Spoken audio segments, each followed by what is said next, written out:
Subscribe now and press the bell icon. Never miss an update.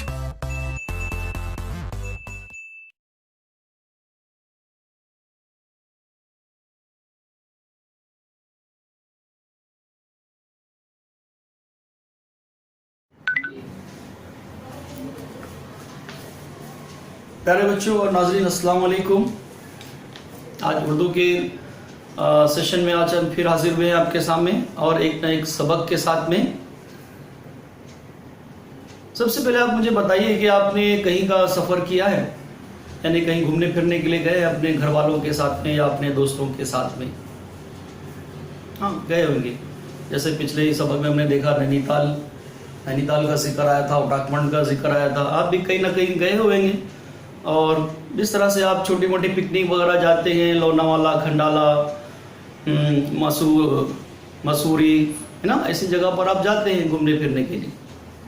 तो यहाँ पर एक ऐसे ही सफ़रनामे का जिक्र किया गया है जो कि सबक का उन्वान देखिए बिल्कुल अलग है, मुख्तलिफ है। जैसे एक मुसन्निफ जो है वो ट्रैवल कर रहा है और एक ऐसी जगह पर जहाँ पर बहुत ही भुखमरी है, जहाँ पर गुर्बत है, जहाँ पर बहुत ही रोज़मर्रा की ज़िंदगी गुजारने की बहुत ही वहाँ पर मसाइल है।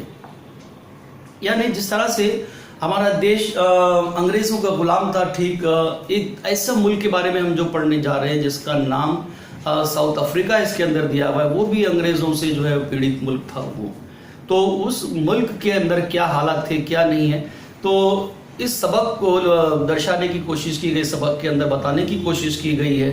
सबक का उन्वान देखिए बच्चों, सियार रोशनी है। सबक का नाम क्या है? सियार रोशनी। और इसकी मुसन्निफा हैं परवीन शेर। इसकी मुसन्निफा कौन है? परवीन शेर हैं।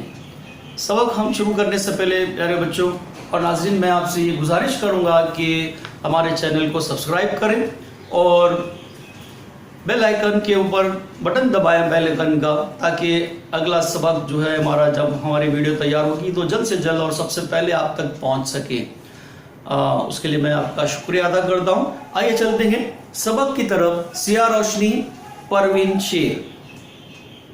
पहली बात, सफ़र का वसीला ज़फ़र भी, सफ़र को वसीला ज़फ़र भी कहा गया है।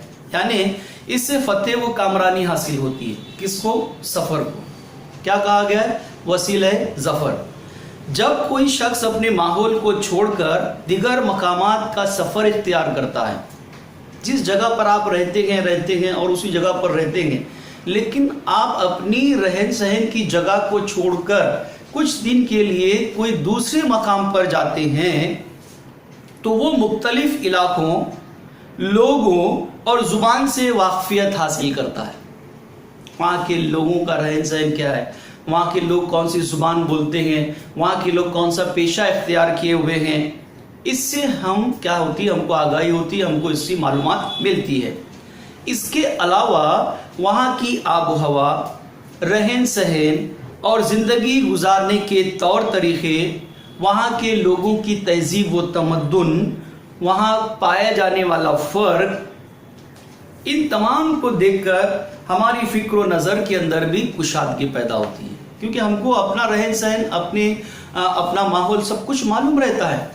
फिर वहाँ जाने के बाद वही चीज़ को वो लोग किस ढंग से करते हैं, कैसे रहते हैं, कैसे ज़िंदगी गुजारते हैं, कौन सा मज़हब इख्तियार किए, वहाँ की तहज़ीब क्या है, कौन से त्यौहार मनाते हैं, तो हमें फ़र्क ऐसा मालूम पड़ता है दोनों कल्चर के अंदर, दोनों तहज़ीब में। सफ़रनामा नसरी अदब की एक सनफ़ है। याद रखिए, उर्दू सनफ़ की जो एक उर्दू की मुख्तलिफ असनाफ़ सुखन है उर्दू के अंदर, तो नसर भी उसका एक हिस्सा है। अच्छे सफ़रनामे पढ़कर हम महसूस करते हैं कि हम मुसन्निफ़ के साथ सफ़र कर रहे हैं और इसके तजुर्बात व मुशाहिदा से लुत्फ़अंदोज़ होते हैं। देखिए, ये दो किताब की बात है, लेकिन जब भी हम कहीं पर सफ़र करें तो उसके बाद उसके ताल्लुक से अपनी डायरी के अंदर लिखना चाहिए कि हमने कैसे सफ़र किया, कब तैयारी शुरू की थी, कैसे वहाँ पर पहुँचे, वहाँ जाकर क्या क्या देखा, वहाँ की तहज़ीब में, वहाँ की ज़ुबान में, वहाँ के लोगों के रहन सहन में क्या फ़र्क है, वो सारी चीज़ों को जो है क्या करना चाहिए, हमें एक मज़मून के अंदर कलमबंद करना चाहिए। यानी हम भी क्या कर सकते हैं, अपने तजुर्बात और मुशाहिदात की बिना पर हम भी सफ़रनामा लिख सकते हैं। जान पहचान में देखिए, परवीन शेर पटना के एक इल्मी घराने में पैदा हुई। इस सबक की जो मुसन्निफ़ा है परवीन शेर, वो पटना में पैदा हुई, पूरा घराना पढ़ा लिखा था। आला तालीम उन्होंने कनाडा के अंदर हासिल की। उन्होंने इसी मुल्क की शोहरत भी हासिल करनी, पढ़ने के लिए वो वहाँ पर गई थी और वहीं की होकर रह गई, और फिलहाल अभी भी वो वहीं पर मुकीम हैं। शायरी के अलावा परवीन शेर ने मुसव्विरी में भी खूब नाम कमाया। तस्वीरें भी बनाती थी, वो अच्छी बहुत ड्राइंग वाली थी, वो ड्राइंग करती थी। उन्होंने इस फन में बैनुल अक़वामी सतह पर कई इनामात भी हासिल किए। कौन से? मुसव्विरी के इस फन के वजह से कई इनको बैनुल अक़वामी इंटरनेशनल अवार्ड्स मिल चुके हैं। उन्हें मौसीकी का और सयाहत का भी बड़ा शौक़ था। उनका सफ़रनामा चंद सीपियाँ समंदरों से उर्दू और अंग्रेज़ी दोनों ज़ुबान में शाये हुआ है। क्या लिखा था उन्होंने सफ़रनामा? सीपियाँ, चंद सीपियाँ समंदरों से। क्या था लिखा था उन्होंने? चंद सीपियाँ समंदरों से। अंग्रेज़ी में और उर्दू में दोनों भाषाओं के अंदर, दोनों ज़ुबानों में इसको लिखा गया है। करचियाँ निहाले दिल पर सुहाब जैसे और चेहरा गुल धुआं धुआं सा, इनके शेरी मजमूए। अशार ने भी इन्होंने नज़म के अंदर भी जो है वो अपना तबाज़माई की है, नज़में भी लिखी है उन्होंने। तो नज़मों का जो उन्वान है वो है करचियाँ निहाले दिल पर साहब जैसे और चेहरा गुल धुआं धुआं सा।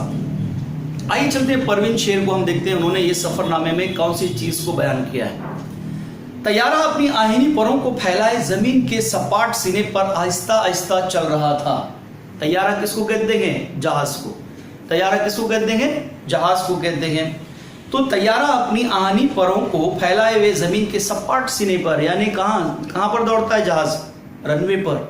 बिल्कुल सही, रनवे के ऊपर वो अभी बस चढ़ ही रहा है। वो रफ्ता रफ्ता उसकी रफ्तार तेज़ हो रही थी, यानी कि तैयारा यानी जहाज अभी क्या कर रहा है? वो टेक ऑफ हो रहा है। इसलिए वो क्या करता है? रनवे के ऊपर पहले अपनी उड़ान, अपनी एक स्पीड बनाता है,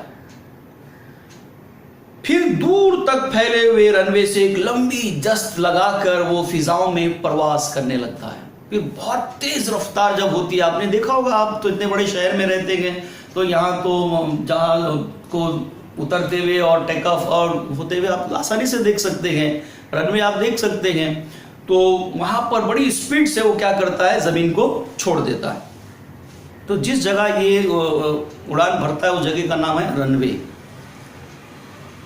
ऊपर और ऊपर ज़मीन दूर होती जा रही थी और छोटी होती जा रही थी। जैसे जैसे आप देख रहे हैं अभी जहाज़ नीचे है तो हर चीज़ बड़ी बड़ी दिख रही थी, इमारतें, घर, अतराफ का एयरपोर्ट सब बड़ा बड़ा दिख रहा था क्योंकि अभी वो ज़मीन पर ही थी। लेकिन जैसे जैसे जहाज़ ऊपर जाने लगता है, यही बड़ी बड़ी चीज़ें क्या होने लगी? छोटी होने लगी। ज़मीन जो फैला हुआ मैदान दिख रही थी वो भी धीरे धीरे छोटी होने लगी। परवीन अपनी सीट पर सर टिकाए हुए इतनी बड़ी ज़मीन को इतनी छोटी होते हुए देख रही थी। ज़मीन छोटी कैसे हो रही है? जैसे जैसे आप जहाज़ देख रहे हैं ऊपर जा रहे हैं तो ज़मीन सिमट कर आ रही है, ज़मीन सिमटती जा रही है, छोटी होती जा रही है। तो वो ज़मीन जिस पर इंसानी वजूद एक ज़र्रा है वही अब खुद ज़र्रा बन जाती है। ऊपर से अगर हम देखेंगे तो इंसान एक ज़र्रा दिखाई देता है, बहुत ऊपर से आप जाकर देखो टैक्सी, गाड़ियाँ, मोटर, ये वो सब चीज़ें छोटी छोटी लगती है, छोटी लगती है। लेकिन जब ज़मीन से ऊपर की तरफ जब जहाज़ लेकर चला परवीन शेर को, तो ये जो इतनी बड़ी जो ज़मीन थी वो भी क्या होने लगी? सुकड़ते सुकड़ते तो सुकड़ते एक छोटा सा जो है वो क्या होने लगी? बिंदु होने लगी, एक छोटा सा एक नुक्ता बनने लगी, सुकड़ कर छोटी हो गई ज़मीन। वही अब खुद ज़र्रा बनती जा रही थी। तैयारा बादलों का नरम सीना चीरता हुआ बुलंद होता जा रहा था। जहाज आसमानों का सीना चीरते हुए जा रहा था। बादल देख रहे हैं, बादल होते हैं पूरा, जैसे जैसे जहाज एक अपनी हाइट के ऊपर जाता है बादल मिलते हैं, उनका सीना चीरते हुए वो आगे की तरफ बढ़ता है। बादलों के समंदर में डूबकर जमीन लापता हो गई। एक वक्त ऐसा आ गया कि परवीन शेर की नजरों से जमीन टोटल ओझल हो गई, गायब हो गई। जिससे दूर ये एक नया जहां था ये खलाओं का जहां था। आप कहाँ हैं परवीन शेर? आसमानों में, बादलों में हैं। ज़मीन से उसका रिश्ता ख़त्म हो गया। पुरस्रार खामोश आवाज़ों की गूंज जैसे परवीन सुन रही थी। हवाओं के तेज चलने की आवाज़ परवीन को सुनाई दे रही है। ज़मीन से दूर उस नए जहां में आकर दिल की अजीब कैफियत थी। जहाज में बैठी हर तरफ आप देख रहे हैं खामोशी, एक तरह की आवाज़ जो बस वही सुनी जा रही है। अजीब कैफियत थी दिल की, जिसका कोई नाम न था। एक अनोखा एहसास था, एक तिफलाना ख्वाहिश थी, खिड़की से बादलों की आगोश में कूद जाने की। तिफलाना ख्वाहिश क्या होती? कभी आप गाड़ी में जाते हैं, अपनी कार में जाते हैं, कभी आप ट्रेन में सफ़र करते हैं, कभी आप बस में सफ़र करते हैं, तो बच्चों की क्या ख्वाहिश होती है? बच्चों की ख्वाहिश होती है कि वो खिड़की के पास बैठे। उसके लिए बच्चे जिद करते रहते हैं कि भाई मैं खिड़की के पास बैठूंगा। दो बच्चे होते हैं तो दो आपस में झगड़ते रहते हैं कि भाई मैं खिड़की के पास बैठूंगा। परवीन शेर के अंदर भी वही बात पैदा हो रही है।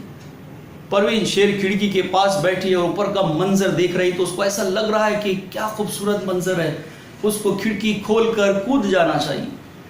इस तरह उसके दिल में ख्वाहिश पैदा हो रही है। आज वो तैयारे में उड़ रही थी और ज़मीन के उस हिस्से पर कदम रखने जा रही थी जिसे उसने सिर्फ तस्वीरों में देखा था। देख रहे हैं आप? तैयारा जा रहा है अपनी रफ्तार से। तैयारा यानी जहाज अपनी रफ्तार से जा रहा है। साथ ही साथ परवीन अपने दिमाग में ये भी सोच रही कि मैं ऐसी जगह जा रही हूँ जहाँ पर मैंने अब तक नहीं गया था। मैं अब तक वहाँ पर पहुँची नहीं थी, सिर्फ मैंने उस जगह को तस्वीरों में देखा था। आज वो बजाते खुद वहाँ पर जाने वाली है, उस ज़मीन के ऊपर, उस इलाके के ऊपर जो तस्वीरों में देखती थी, जहाँ की सच्ची कहानियाँ किताबों में पढ़ी थी, जहाँ का माजी इबरतनाक था। देखिए क्या बता रही है परवीन शेर उस जगह के बारे में जहाँ पर वो जा रही है। उसका माजी बड़ा इबरतनाक था, बहुत खौफनाक माजी उसका गुजरा हुआ, उसका ज़माना, जहाँ इंसानों ने इंसानों पर जुल्म ढाए थे। सुन रहे हैं आप? इंसानों ने इंसानों पर, ऐसी कौन सी ज़मीन होगी जहाँ पर इंसानों ने इंसानों पर जुल्म ढाए थे? इबरतनाक वहाँ की तारीख है, जहाँ इंसानियत मुंह छुपाए सिसक रही थी। इंसानियत थी नहीं लोगों के अंदर। जुल्म और जुल्मी और बर्बरियत का दौर उस इलाके के अंदर हुआ है और बर्बरियत मुस्कुरा रही थी। जालिम मुस्कुरा रहा है, जुल्म करने पर, निहत्ते लोगों पर, कमज़ोर लोगों के ऊपर जुल्म करके जालिम मुस्कुरा रहा है। ऐसी जगह पर वो जा रही थी। परवीन ख्यालात के समंदर में गौते लगा रही थी, डूब रही थी, उभर रही थी। जोहान्सबर्ग पहुंचने में 10 घंटे बाकी थे। कहाँ जा रही है? कौन से एयरपोर्ट पे उतर रही है? जोहान्सबर्ग एयरपोर्ट का नाम देखिए। अभी 10 घंटे बाकी है उसको जाने में। बच्चों, जोहान्सबर्ग किधर? जोहान्सबर्ग साउथ अफ्रीका में। कहाँ पर है? South Africa. अब आपके समझ में आ गया होगा कि साउथ अफ्रीका के बारे में ये सब चीजें क्यों लिख रही है परवीन शेर, जहां पर इंसानों ने इंसानों पर जुल्म किया, जब बर्बरियत मुस्कुरा रही है, इंसानियत सिसक रही है। क्यों? क्या है वहां पर? क्या समझ रहे हैं आप तारीख पढ़ चुके हैं। बिल्कुल, वहां पर भी अंग्रेजी हुकूमत थी। जिस तरह से हिंदुस्तानियों को वो इंसान नहीं समझते थे, इंसानों के ऊपर जुल्म करते थे। जलियांवाला बाग का हादसा आप कई बार सुन चुके। ऐसे ही हालात थे साउथ अफ्रीका के भी। 10 घंटे का सफर बाकी है। परवीन के शरीक हयात वारिस और बेटे फराज की आंखें नींद में डूबी हुई थी। परवीन की पलकें भी बोझल हो रही थी। जब उसकी आंखें खुली तो मंजिल करीब थी। तैयारा नीचे उतर रहा था, जमीन करीब आ रही थी। 10 घंटे का सफर था। देखा कि परवीन ने 10 घंटे का सफर है, उसको भी नींद आ गई। उसके शरीक हयात यानी कि उसके हस्बैंड, उसके जो शोहर थे साथ में, उनका नाम है वारिस और उनके बेटे का नाम है फराज, वो तो ऐसे ही सो गए थे। परवीन ने भी जब आंखें मूंद कर ली, सो गई। तो बस जब आंखें खुली तो बस सामने ही था, एयरपोर्ट आ गया था। तैयारा नीचे उतर रहा था, जमीन करीब आ रही थी। अब वो जो जमीन छोटी हो गई थी, अब धीरे धीरे फिर से वो दिखाई देने लगी थी, क्योंकि जहाज नीचे आ रहा है, लैंडिंग कर रहा है जहाज। लकीरों पर रेंगती चूटियां, बड़ी बड़ी गाड़ियां बन रही थी। देखिए जो जो चीज नजर से ओझल हो गई थी, अब वही चीज क्या हो रही है, धीरे धीरे बन रही है, आ रही है सामने। छोटी छोटी डब्बियां आलीशान इमारतों में तब्दील हो रही थी, जमीन का सीना फैलता जा रहा था और परवीन के दिल की धड़कनें तेज होती जा रही थी। बस वही चीजें, चूंकि जहाज नीचे आ रहा है, वो चीजें जो जमीन पे छोटी छोटी थी बड़ी होने लगी। वो उस सरजमीन पर कदम रखने वाली थी जहां की मिट्टी के जर्रे जर्रे में माजी की दुख भरी कहानियां हैं। वो सरजमीन जिसे कहा जाता है कि एक मुल्क में एक दुनिया आबाद है। समझ रहे हैं? साउथ अफ्रीका बहुत बड़ा है, बर्रे आजम अफ्रीका आप देखते हैं बहुत बड़ा है, एक एक इलाका वहां का एक एक मुल्क कहलाता है। तो माजी की कहानियां यहां पर गड़ी हुई हैं। तैयारे ने जमीन को छू लिया था। सुबह का सूरज अपनी नर्म सुनहरी किरणों की चादर जोहान्सबर्ग, समझ रहे हैं आप, तो जोहान्सबर्ग पर फैलाए हुए था। आज परवीन के कदम इस सरजमीन पर थे जहां कितनी ही यादों की बाज़गश थी। परवीन ने इनके बारे में जो पढ़ा था, आज उसके सामने है वो चीज। वो ख्यालों में गुम, तजस्सुस और हैरानी में डूबी हुई थी कि अचानक एक मुनहनी सा आदमी, एक झंडी जिस पर शेर फैमिली दर्ज था, लहराता नजर आया। कहां पर? जब एयरपोर्ट से वो बाहर निकल रही थी। अब वहां पर तो वो किसी को पहचानती नहीं है, अब वहां जाएंगी तो कैसे जाएंगी? तो एयरपोर्ट के ऊपर और ट्रेन स्टेशन के ऊपर एक तरीका है कि अब अगर आप किसी आदमी को यहाँ पर इस देश में या कहीं आप जा रहे हैं, नहीं जानते हैं, लेकिन आपका वहाँ पर आने का रजिस्ट्रेशन होता है और कोई होटल में आप ठहरने वाले रहते हैं या कोई डेलीगेशन है, आपको लेने के लिए कोई आता है, तो आपके नाम की वो प्लेट लेकर आता है, नेम प्लेट लेकर आता है, एक झंडा, एक फ्लैग लेकर आता है। तो आप जब उसको देखते हैं कि भाई आपका नाम उसके ऊपर लिखा हुआ है, तो क्या करते हैं, आप उस आदमी को जाकर पकड़ लेते हैं कि भाई हाँ मैं ही हूँ। तो इस तरह से परवीन शेर के साथ में भी यही हुआ। परवीन शेर फैमिली एक ऐसे बोर्ड पर लिखा हुआ था, एक छोटा सा आदमी लेकर खड़ा हुआ था। फराज उसकी तरफ बढ़ा और उस शख्स ने खुशामदीद कहकर अपना तारुफ कराया। फराज कौन है? परवीन शेर का बेटा है। फौरन गया कि भाई हम लोग ही हैं, शेर फैमिली। तो उसने सलाम दुआ हुई, एक दूसरे को पहचाना उन्होंने। वो नरम गुफ्तार, खुश मिजाज शख्स कैनेन था। बड़े प्यार से बात कर रहा था शेर फैमिली से, यानी कि परवीन शेर की फैमिली से, बहुत ही अच्छे से। उसका नाम क्या था? कैनेन। परवीन ग्रुप के सयाहों का रहबर, सीधा साधा, नेक और नरम दिल। न्यूयॉर्क या शिकागो में काले लोगों का खौफ दिल व दिमाग पर मुसल्लत रहता है। अब देख रहे हैं परवीन शेर वहां पर क्या हुई, सयाहत के लिए गई है, घूमने के लिए गई है। तो वहाँ का जो टूर्स एंड ट्रैवल्स वाले थे, जहाँ पर इन्होंने अपने इंडिया से ही उसको बुक किया था, तो वो लोग लेने के लिए आए। तो वो गाइड था, वो जो उनको जो घुमाने वाला था, जोहान्सबर्ग पूरा घुमाने वाला था। तो उसको क्या कहते हैं? गाइड कहते हैं अंग्रेजी में, उर्दू में सयाहों का रहबर कहते हैं। न्यूयॉर्क या शिकागो में काले लोगों का खौफ दिल व दिमाग पर मुसल्लत रहता है। लोग इस इलाके में भी नहीं जाते जहाँ उनकी अक्सरियत होती है। न्यूयॉर्क और शिकागो के अंदर काले गोरे का फर्क था, ब्लैक एंड व्हाइट की जंग थी एक जमाने के अंदर, अमेरिका के अंदर, अफ्रीका के अंदर, जो आपने पढ़ा है। तो बिल्कुल लोग डरते थे उस इलाके में जाने के लिए। लोग इस इलाके में भी नहीं जाते जहां उनकी अक्सरियत, जहां पर ये ज्यादा लोग रहते थे, वहां पर नहीं जाते थे। लेकिन अब इसे इस खौफ पर हंसी आ रही थी। कैनेन की शख्सियत और इर्द गिर्द गालों का जमे गफीर, इर्द गिर्द कालों का जमे गफीर इनके चेहरे बता रहे थे कि तमाम इंसान बुनियादी तौर पर यकसा हैं। कोई पैदाइशी मुजरिम नहीं होता, कातिल नहीं होता, बल्कि हालात का शिकार होता है। कैनिन के साथ इसके ग्रुप के 11 सयाह पैन में बैठ गए थे। अब वहाँ पर एयरपोर्ट पर उतरते ही परवीन शेर देखते कि भाई सब टोटल ऐसे नजर आ रहे हैं, सब काले काले लोग नजर आ रहे हैं। पहले उस जमाने में खौफ होता था, लेकिन आज वो खौफ नहीं रहा वहाँ पर, क्योंकि आज दुनिया ने ये मान लिया है कि सब लोग आपस में, सब इंसान आपस में क्या है, बराबर है, सब इंसान है, कोई किसी के ऊपर जुल्म नहीं कर सकता। आज वो डर और खौफ का माहौल नहीं था। तो आप देख रहे हैं परवीन शेर की फैमिली के साथ में और 11 लोग इस वैन में, यानी कि गाड़ी में बैठ गए। वैन जोहान्सबर्ग की सड़कों पर दौड़ रही थी।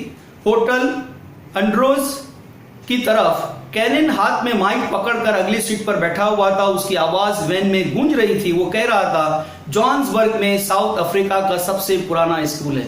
अब देखिए गाइड का काम शुरू हो गया। वहां से वो जैसी गाड़ी में पूरे वो जो ग्रुप बैठा, वो ग्रुप ने क्या करने लगा बच्चों, वो ग्रुप ने जो है क्या होने लगा, जो लीडर था, उसका गाइड था, वो बताने लगा जब गाड़ी चलने लगी कि भाई ये देखिए ये स्कूल है, ये फला चीज़ है, तो स्कूल की तरफ इशारा करके बताया कि उसने ये साउथ अफ्रीका का ये सबसे पुराना स्कूल है। 1895 में तामीर हुआ था। नेल्सन मंडेला के दोनों मकानात यही हैं। नेल्सन मंडेला अफ्रीका के बहुत ही मशहूर सामाजिक कारकुन, समझे आप, तो वो उनका मकान यहीं पर है, वो बता रहा है। वैन में बैठे हुए सयाह कैनन से सवालात कर रहे थे और वो जवाब दे रहा था। अब लोगों को जो समझ में नहीं आ रहा था, क्वेश्चन भी कर रहे थे, वो जवाब दे रहा था। जोहान्सबर्ग में सोने की कान का पता जॉर्ज वॉकर और जॉर्ज ब्रेसिन ने लगाया था। जोहान्सबर्ग में सोने की कान का पता चला। इसमें देखिए दो नाम आ रहे हैं, जॉन्स वॉकर और जॉन्स ब्रेसिन। साउथ अफ्रीका कुदरती वसाइल की वजह से दौलतमंद हो गया क्योंकि यहां सोने और हीरे के जखायर हैं। कैम्बरले, देखिए नाम मैंने क्या कहा, कैम्बरले साउथ अफ्रीका की सबसे बड़ी सोने की कान है। ये सोना मिलता है कैम्बरले में। यहाँ गोरों की आबादी 10% है।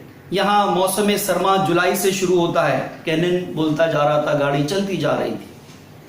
परवीन वैन की खिड़की से बाहर देख रही थी, मकई के खेत के रंगों से सुरूर हासिल कर रही थी और कैनन की आवाज से इल्म के मोती चुन रही थी। आवाज भी सुन रही थी कैनन की और मकई के खेत भी देख रही थी। मकई के खेत होते जिस तरह से हम अपने देश में चलते हैं, मुख्तलिफ फसलों के खेत हमको जो है साइड से रोड के दिखाई देते हैं। यहाँ पर मकई के जो है क्या हो रहे थे, खेत ज्यादा नजर आ रहे थे।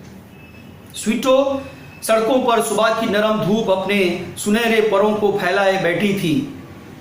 सड़क के किनारे रंग ही रंग थे। छोटे छोटे स्टॉलों में फनकारों के फन चमक रहे थे।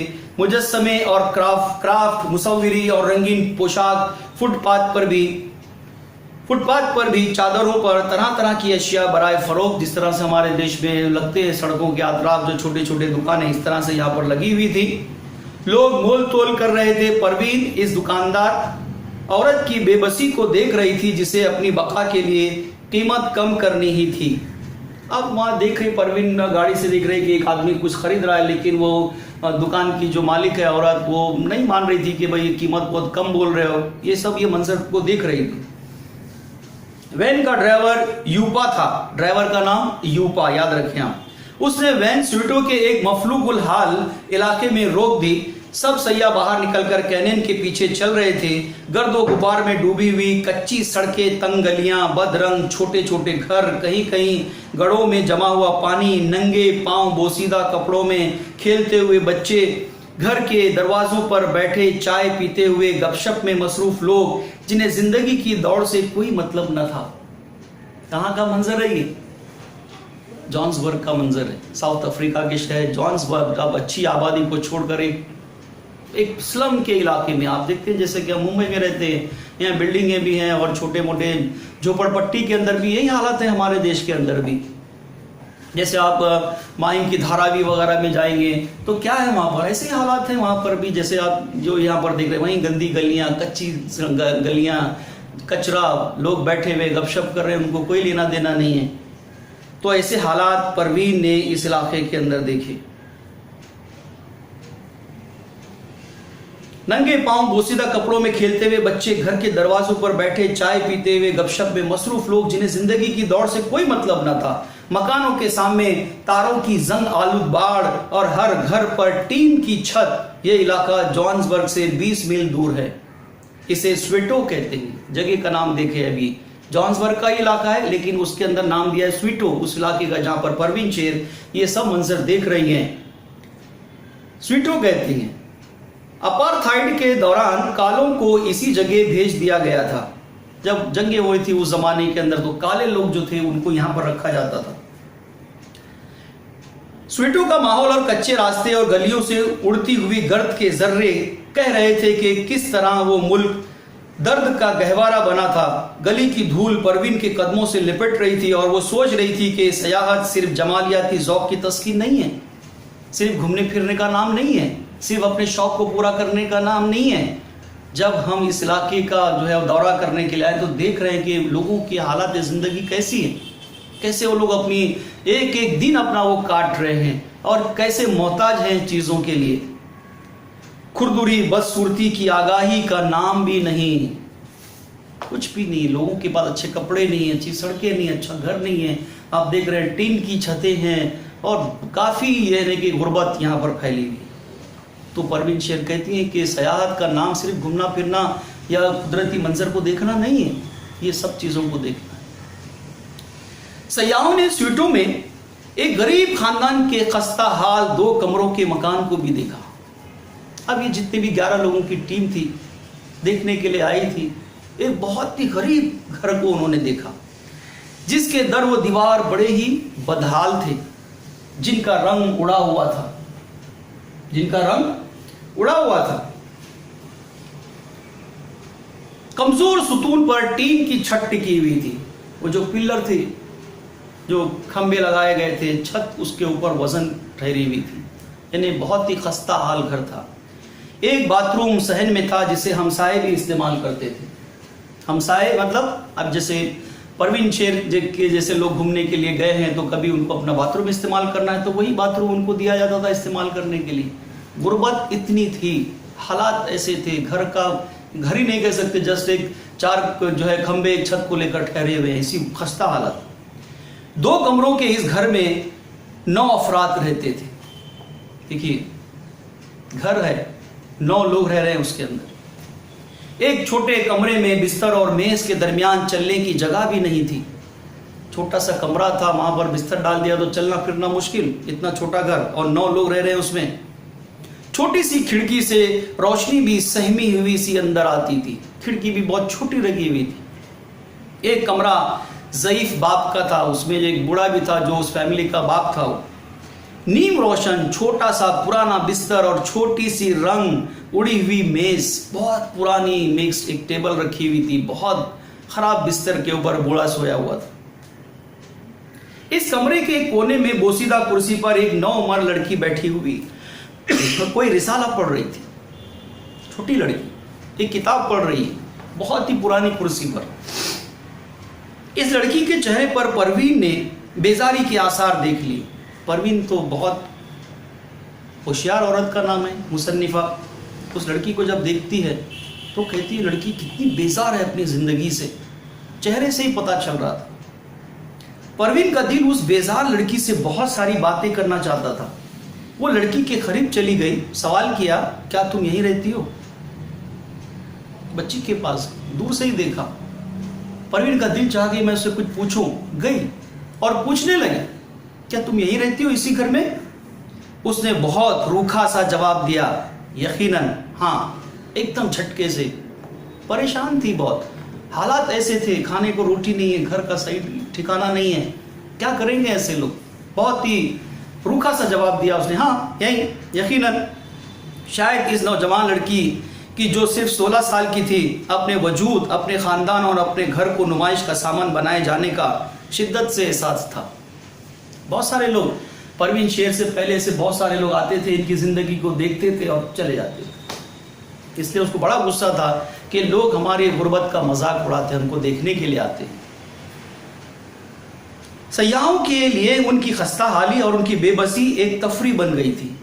लोग आते थे, देखते, हाँ गरीबी है, करते, कुछ हाथ में 2-4 रुपए रख के चले गए, लेकिन ये मजाक बन, उनकी ज़िंदगी का मजाक उड़ रहा था। तो ये बात को लिखकर लड़की ने बहुत ही रूखा सा जवाब दिया था परवीन शेर को। सयाहों के लिए उनकी खस्ता हाली, उनकी बेबसी एक तफरी बन गई थी। दस्तूर ये था कि सयाह हमेशा उस घर की गुर्बत का नज़ारा करके उन्हें कुछ उजरत दे देते थे, उनके हाथ में चंद सिक्के रख देते थे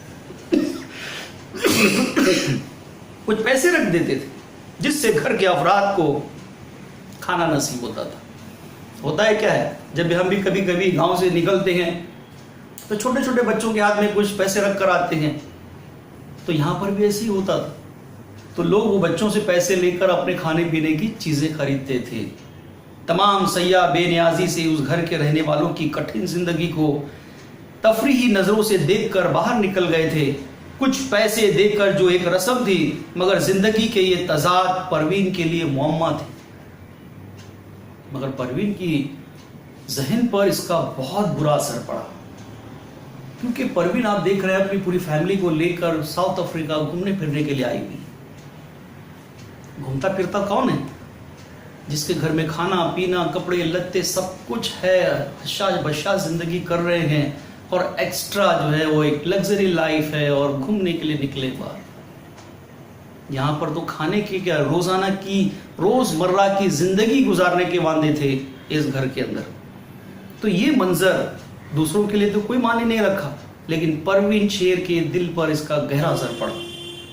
सब सयाह इस घर से यूं बाहर निकल आए जैसे कोई दिलचस्प फिल्म देखकर सिनेमा हॉल से हम बाहर निकलते हैं।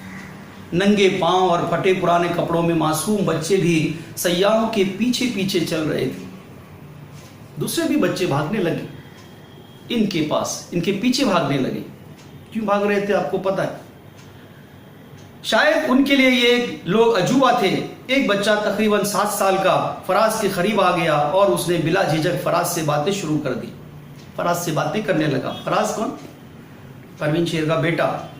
वो फराज के पेशे के बारे में पूछ रहा था, कच्चे जहन के पुख्ता सवाल। देखिए जुमला, आप देखिए, जुमले पे नजर रखिए। कच्चे जहन के पुख्ता सवाल ने परवीन को हैरान कर दिया। कच्चा जहन इसलिए कि बच्चा छोटा है, लेकिन जिंदगी ने उसको इतना सिखा दिया है कि सवालात वो बहुत मजबूत सवाल पूछ रहा था फराज से। फिर उस लड़के ने कहा कि मैं वकील बनना चाहता हूं। परवीन इस मासूम के ख्वाब के मुताल्लिक सुनकर हैरत ज़दा थी। खाने को रोटी नहीं है, पहनने को कपड़ा नहीं है, सोने को बिस्तर नहीं है, लेकिन बच्चे का इरादा देखिए वो क्या कह रहा है कि मैं वकील बनूंगा, मैं बड़ा होकर क्या बनूंगा? वकील बनूंगा। जब बच्चे के मुंह से ये बात सुनती है तो परवीन हैरत ज़दा हो जाती है, कुछ उदास भी होती है कि क्या होगा, कैसे बनेगा ये बच्चा, इसलिए उदास भी होती है। अब तकरीबन 20 बच्चों का झुंड सयाहों के साथ चलने लगा और देखा देखी बच्चे उन लोगों के पीछे आने लगे। कहने इनसे इजाजत लेकर परवीन ने इन बच्चों के लिए चॉकलेट और खिलौने खरीदे। देख रहे हैं, कोई भी बाहर से लोग आते थे तो वहां के बच्चों को यह था कि हमको कुछ ना कुछ मिलेगा, इसलिए थोड़ी देर पीछे जाते थे। जब लोग मुड़कर देखते तो उनके हाथ में कुछ रख देते थे। वो बारी बारी इनमें ये सौगात बांट रही थी, चॉकलेट, बिस्किट, खिलौने उनको दे रहे थे। फराज ने इन बच्चों से बातें शुरू की तो एक झुंड चला आया उसके इर्द गिर्द, जैसे वो इनका पुराना दोस्त है। उनके बच्चों को जानने की बड़ी ख्वाहिश थी। गरीब गुर्बत जरूर थी, लेकिन वहां के बच्चे अंदर से बहुत मजबूत थे, वो कुछ ना कुछ करना चाहते थे। परवीन की आंखें फराज की नरमी, रहमदिली और इंसानियत देखकर नम हो गई।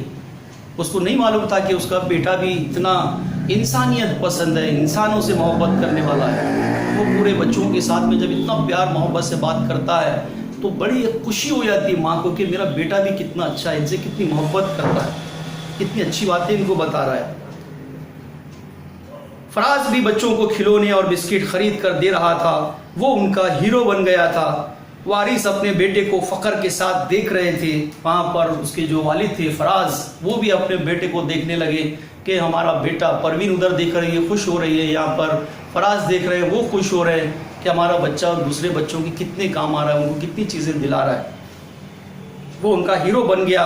वारिस अपने बेटे को फख्र के साथ देख रहे थे।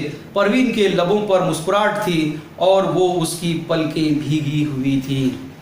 लेकिन जब ये मंजर को उसने देखा कि फराज के अतराफ में बच्चे हैं, उनसे सवालात कर रहे हैं, फराज बेपनाह मोहब्बत कर रहा है, तो दोनों भी माँ बाप का जो दिल था फराज की इस इंसानियत से मोहब्बत देखकर उनकी आंखें नम हो गई। आप देख रहे हैं बच्चों, हम घूमने फिरने के लिए जाते हैं तो सिर्फ क्या करते हैं, वहाँ के हसीन मनाजिर को देखकर लुत्फ़अंदोज़ हो जाते हैं, लेकिन वहाँ पर जो लोग रह रहे हैं, वो जो ज़िंदगी कर रहे हैं, उनके हालात क्या है, वो क्यों कर रहे हैं ऐसा, ये हम जानने की कोशिश ही नहीं करते। तो इस सबक के अंदर हमको ये बताया गया कि किस तरह से जो है परवीन शेर ने इतना लंबा सफ़र तय करके वहाँ के लोगों के हालात ज़िंदगी को जानने की कोशिश की और उन्होंने अपना पूरा एक मजमून में इसको लिखा है। उम्मीद करता हूँ बच्चों कि ये समझ में आ गया होगा आपको ये सबक। आइए हम चलते चलते इसके अल्फाज माने देख लेते हैं। तैयारा तो मैंने आपको बता दिया, तैयारे के माने होते हैं हवाई जहाज़, रनवे यानी कि हवाई पट्टी जिसके ऊपर जहाज़ जो है वो उड़ान भरता है, तिफलाना यानी बचकाना या बच्चों जैसी हरकत, इबरतनाक सबक आमोज, बरबरियत यानी जुल्म, शरीक हयात शौहर या बीवी को, दोनों को शरीक हयात कहा जाता है, मुसल्लत रहना, गालिब रहना, सवार रहना, ज़खायर ज़ख़ीरे की जमा है ज़ख़ीरा। जमे गफीर यानी हुजूम होना, बहुत बड़ा हुजूम, भीड़ लगना, उसको जमे गफीर कहते हैं। स्वीटो अफ्रीका के काले गरीबों की एक नई बस्ती जहां पर ये लोग विजिट के लिए गए हुए थे।